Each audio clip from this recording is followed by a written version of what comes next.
Mario Judah's career was always on somewhat of a shaky foundation. Aside from the fact that he was basically a viral meme, he still somehow managed to create a massive platform for himself and cultivated a dedicated fan base. Boom, I blow up. Die very rough. I'm lit.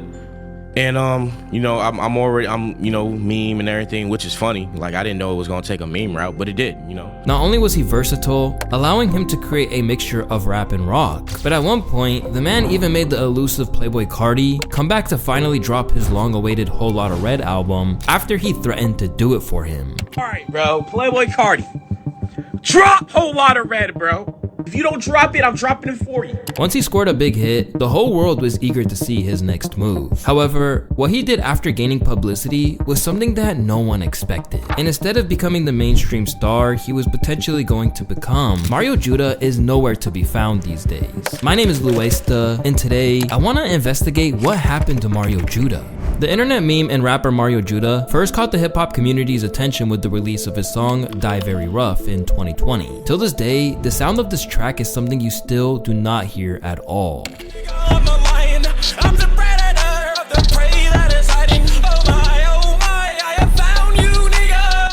Immediately, fans started flocking to this new up-and-coming rapper, especially when they learned just how much he invested into his craft. Yo, what's crazy is, and what he needs more credit for, is the fact that he produced the beat, and like he produced the beat and did all the vocals, he like engineered all this shit, and it sounded so good. It sounded so damn good.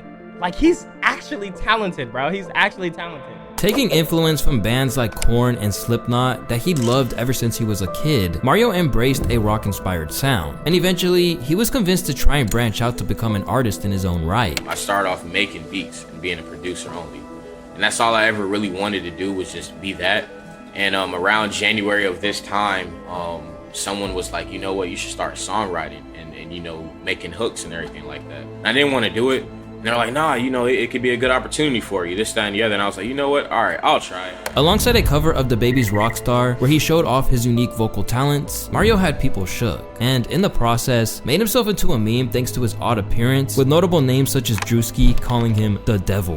That is not DaBaby. Who the fuck?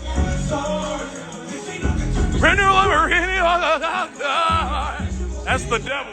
When he got a chance to interview him, Drewski really had a question for Mario, and his answer would make way for a timeless viral clip. You mind taking the Illuminati hood off him? Yeah, but oh shit. How do you feel about being here, man? Blessed. No Illuminati, no devil stuff. I'm blessed. Respect. But people will die. The enemies will die. When you say nigga, a lot of people are assuming nigga! That's gotta be racist. There's no way. I'm gonna just keep it real. There's no way that is like of our culture. With good music and fans getting a kick out of his hilarious humor, Mario Judah seemingly had the perfect recipe for mainstream success in the modern era of making music, where social media fame can do wonders for a career. On top of that, Mario was willing to laugh with them instead of making himself look like a fool and playing defense. The whole racist shit, I guess, is pretty funny. Because it's funny, like when I made the record, I had no intention of being racist in any way. I mean, you know, nigga, like, come on, I'm black, what the fuck? You know what I'm saying? But now seen with the likes of Trippie Redd, Blueface, among others, this weird kid from Flint, Michigan was suddenly a star. Die Very Rough just kept racking up views, and his unique style helped build up a fan base. And despite the fact that his audience was split between those who just found him amusing and others who actually believed that he was talented, all labels saw were dollar signs, and this soon led to a race for his signature. Have any labels been hitting you up, like, ever since all this has been happening? I'm sure I know how it works. Wow, has any labels? More like every label.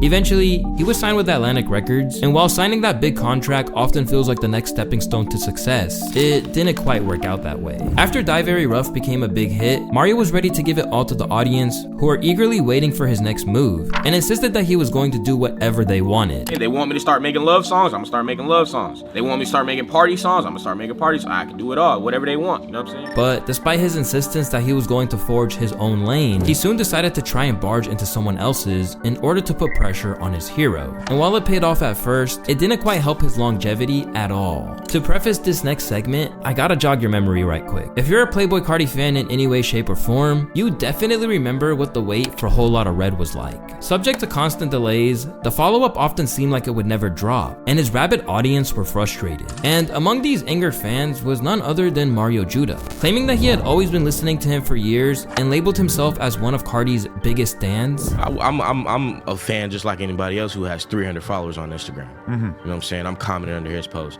Yo, drop the album. We want the album. Drop it. Yeah, you know what I'm saying? Yeah. Please drop the album, bro. Like, it's funny. I always had a plan if I were to blow up to try and get this man to drop his fucking album. Because I really wanted to hear. I mean, bro. He realized that now that he had a platform, he was in a position to communicate to fellow fans of the Atlanta artist. But then he started making demands and told Carti that if he didn't release the long-awaited project, Mario would do it for him. All right, bro. Playboi Carti. Drop Whole Lotta Red, bro.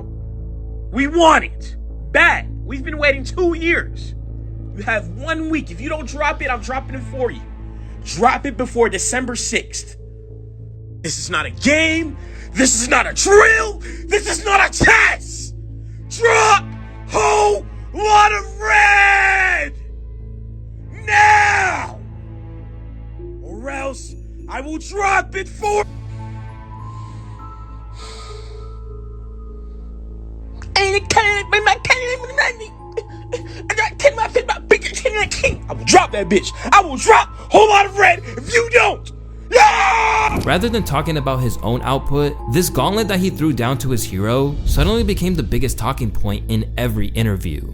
But no, deadass, he comes out and drops, I'm just gonna be happy, bro. Like, cause like, all right, so like, even before I was like being an artist, bro, like I was one of those kids in the comment section, like when nobody knew me, like just a regular fan in his comment section, like, bro, drop Whole Lotta Red, typing, drop Whole Lotta Red, we're waiting and shit like that. So it was just like, I felt like now that when I had a platform, I could speak on it and try to get him to drop and like stick up for like the people who want it, you know what I'm saying? Like, Teased on the track Bia, Mario proved that he could do a mean Carti impression and used his own production capabilities to make a really captivating sound.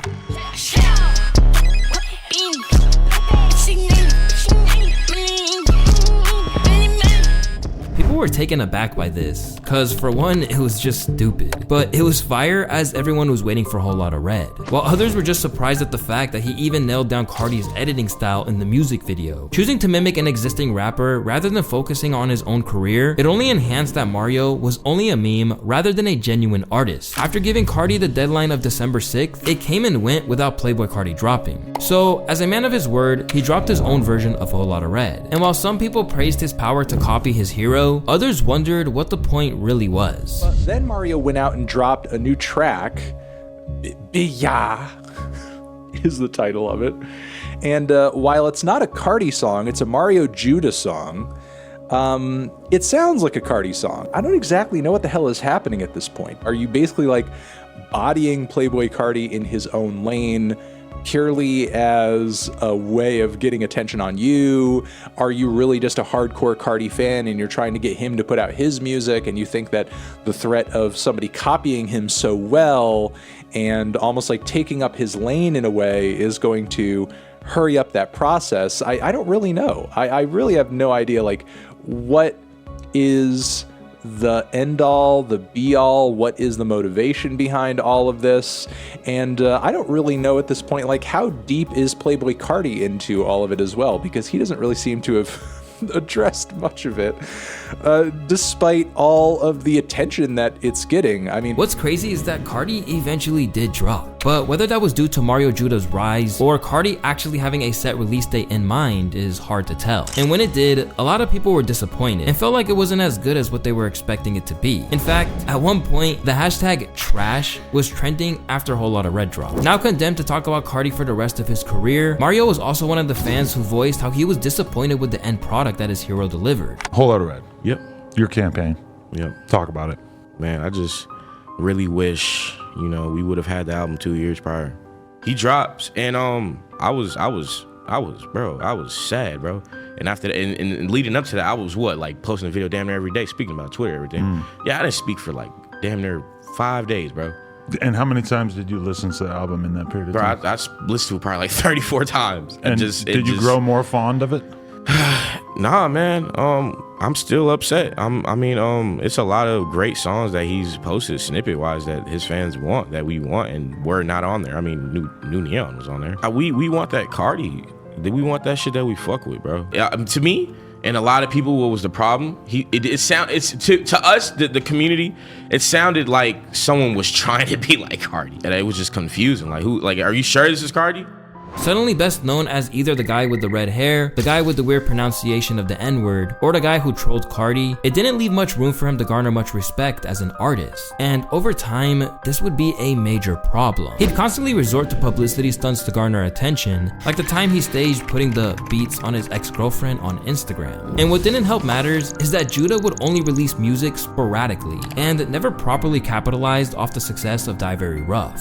As we know, the internet moves on pretty swiftly to the next amusing thing. So even when he was dropping songs that highlighted his potential, like Afraid of Love, it reached a lesser audience who were baffled by his rollout tactic. Bro took Where the Fuck is Mario Judah seriously. If Mario Judah dropped more consistently, then he'd be huge. But not only would he not release more consistently, he was about to disappear from the internet entirely. And now, as the smoke's clear, we know why. Although Mario has never explained it, he quietly left Atlantic Records. According to his former manager J Law of One Room Media, the deal was defined by a succession of unfulfilled promises. Initially, he received a $100,000 advance, a $100,000 marketing budget, and $100,000 for a Ski Mask Slump God feature and a Cole Bennett Lyrical Lemonade music video. But none of this materialized. According to J Law, the record label only offered his client a 20% royalty, whereas the label would get 80%. Both Judah and he then agreed not to continue the deal because of deception from the record label. But over time, things grew sour between J Law and Mario, leading him to try and expose Judah on a lengthy YouTube community post that was circulated around the internet. Through all this, Mario did exactly what he complained about Carti doing, kept his fans in the dark. But things were about to get worse when he was accused of finessing one of his own supporters. Amid his absence from social media, it was revealed that he was back to selling type beats for $50, and the fans caught on pretty quickly. But while this was considered a fall from grace for someone who had previously racked up millions of views, the biggest issue is that he was accused of scamming people who were trying to make a purchase from him. This was brought to light by a Reddit user who went by the name of Lil AD, where he wrote about how Mario Judah posted a username on his story saying to DM him for a feature. Then he and his friend messaged the account Metal Carjack and paid $200 for a feature. After following up, they got no response for over 2 weeks, and when they asked him to confirm it wasn't a scam, the Metal Carjack account told him to DM Mario Judah himself. Mario confirmed that it wasn't a scam and that he was just giving back to his fans. However, within a few days, Mario deleted all the DM messages. Fortunately, they had screenshotted the chats. Although some people said they weren't surprised that a rapper who had empathetically fallen off was now hustling like that, they wouldn't have expected what came next. From out of nowhere, Mario Judah resurfaced in February of 2024. Slimmer and with a slight different look, Mario went on IG Live and explained that he'd been down a dark path that led him to finding religion.